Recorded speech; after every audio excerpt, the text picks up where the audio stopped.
Muito bem, voltamos então com seu boletim de esportes, hoje tendo como assunto principal essa história, né, que envolve fatos ocorridos nos bastidores, né? A gente não vai falar aqui no submundo, porque submundo é um termo muito pesado, mas nos bastidores dos clubes, não é? Em que parece que pelo menos a situação do americano foi resolvida. Há essa coisa. Fernando Antônio me dizia inclusive, antes mesmo de se resolver essa situação, em alguns sites aí, dizia, porque americano fora, americano pode não disputar e tudo mais. Mas ele me dizia, Fernando dizia que não, para começar o campeonato, o americano tem condições, o americano vai iniciar, mesmo sem esse apoio, que vai continuar buscando. Agora, o grande problema é a sequência do campeonato, que é um campeonato extenso, são 18 clubes, então são 17 ou 16 rodadas, não é uma coisa... Apesar de que já houve desistência, né? O Grêmio Mangaratibense entrou com um pedido de afastamento na tarde da última sexta-feira. Pois é, então, quer dizer, pelo menos desistiu antes de começar. E daqui a pouco nós teremos o arbitral, né? O arbitral vai ser agora, né? Daqui a pouco. 3 da tarde. Às 15 horas, Com tendência de surgir mais desistência e com possibilidade do campeonato não começar no dia 7 de março. O que ajudaria aí um pouco no tempo hábil para inscrição de jogadores. Os dois temas. A falta de inscrição dos jogadores por parte de vários clubes e ainda a falta dos laudos condicionando jogos em determinadas praças esportivas. E há uma preocupação da federação, porque no regime do novo Estatuto do Torcedor, não pode uma equipe que não tenha seu estádio liberado, ela não pode jogar com os portões fechados. Aí tem gente que falou assim, mas no ano passado esse regime foi implantado e o próprio americano lá em Cardoso Moreira jogou com o estádio fechado. Tudo bem, mas acontece que se um torcedor ou mais de um entrar com uma ação, com provas, com fotos, né, atestando que realmente houve jogo com o estádio fechado, a federação corre o risco, porque ela é a promotora da competição. Isso pode atrapalhar muito a vida da entidade. Agora, o detalhe é o seguinte, é que, aproveitando o gancho seu de federação dessa coisa, muita gente fala, olha, não devia ser federação de futebol, devia ser banco de futebol, que você vê que o Flamengo vai fazer uma homenagem lá ao Léo Moura, né, que depois de manhã, um jogo lá com o Nacional do Uruguai, esse jogo vai ser no Rio de Janeiro, no Maracanã e tal, aquela coisa, e a federação já determinou, quero 10%. Então 10% da renda será da federação, que não é ela quem está promovendo o jogo, mas o jogo vai ser no estado do Rio e ela é a entidade máxima do futebol. Então exige 10%. É justo isso? Não. Basta a gente citar como exemplo o sistema implantado pela federação nos borderões. Ela sabendo que muitos clubes não arrecadam nem a metade do que ela cobra, mas ela não deixa de cobrar. E se o clube não pagar, no jogo seguinte, ele já não pode participar.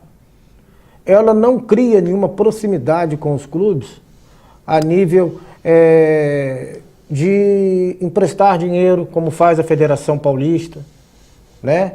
A nível de criar uma situação de apoio para fazer com que os jogos não tenham despesas elevadas.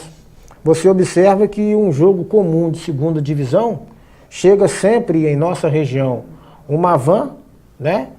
Que traz, além dos árbitros, traz funcionários do corpo técnico da entidade, e isso poderia ser feito até de uma outra forma, como havia antigamente. Os próprios clubes indicam seus funcionários de confiança para trabalhar na bilheteria, para apresentar os borderões à federação. Ela faz questão de trazer as pessoas de fora e essas pessoas vêm porque quem paga no borderô é o clube mandante. Exatamente. Por isso que muitos falam que às vezes é mais barato você jogar fora do que jogar dentro de casa. Mesmo porque dentro pagando de casa ônibus. você já tem logo uma despesa de cara de 10 mil reais. É verdade. Que tipo de ajuda a federação dá? Exatamente. Para você ter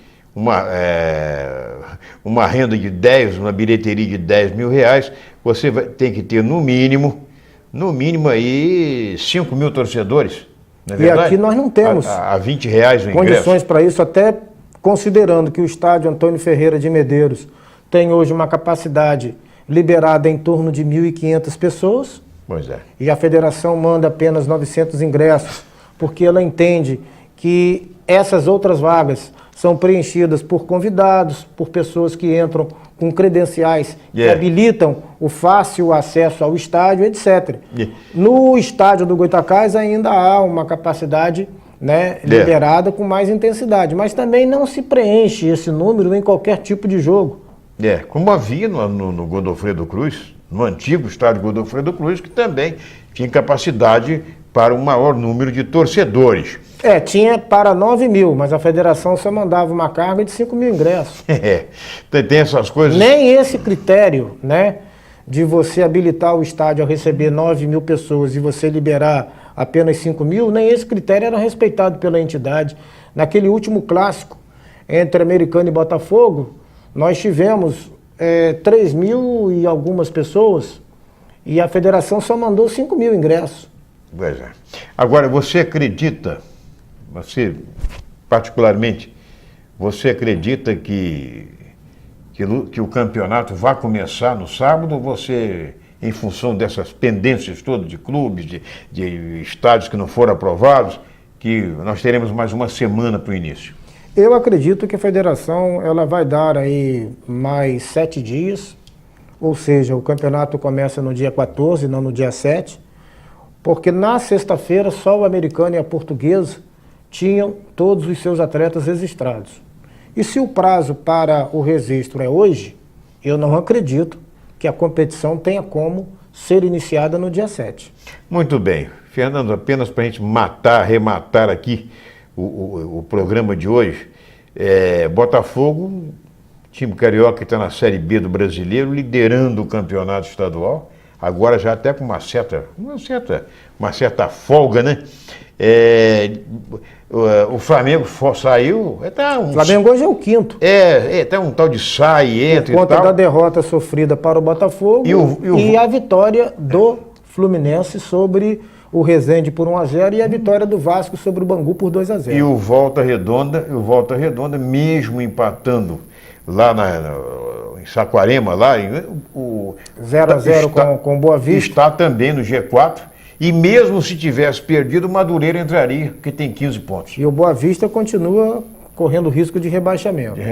Aliás, o técnico do Nova Iguaçu, me falha o nome, pediu demissão, se demitiu em função da má campanha. O time jogou mais 7 partidas e não ganhou nenhuma até agora. Bom, vamos encerrando o programa aqui. A gente espera que amanhã, terça-feira, que deve-se ter, claro, novidades a respeito disso, já que o presidente do Americano, Luciano, está no Rio de Janeiro, né? Também alguém do Goytacás deve ter um representante lá, nessa assembleia lá, essa coisa toda, e vamos aguardar os acontecimentos amanhã. Com certeza, nós teremos novidades. O que importa, que a gente torce, é para que as duas equipes de Campos possam disputar. Eu repito, assisti lá o jogo amistoso do Goytacás lá, não importa se o outro time é fraco ou não, mas gostei imensamente de vários jogadores e seria uma pena muito grande o time do Goytacás não disputar o campeonato por um motivo ou por outro. Mas vamos aguardar, Fernandinho. Amanhã deve ter novidade. Com certeza. Muito bem. Muito obrigado a você pelo carinho da audiência. Vamos torcer, hein? Amanhã, 13h30, nós estaremos aqui com um novo Boletim do Esporte. Um abraço e até lá.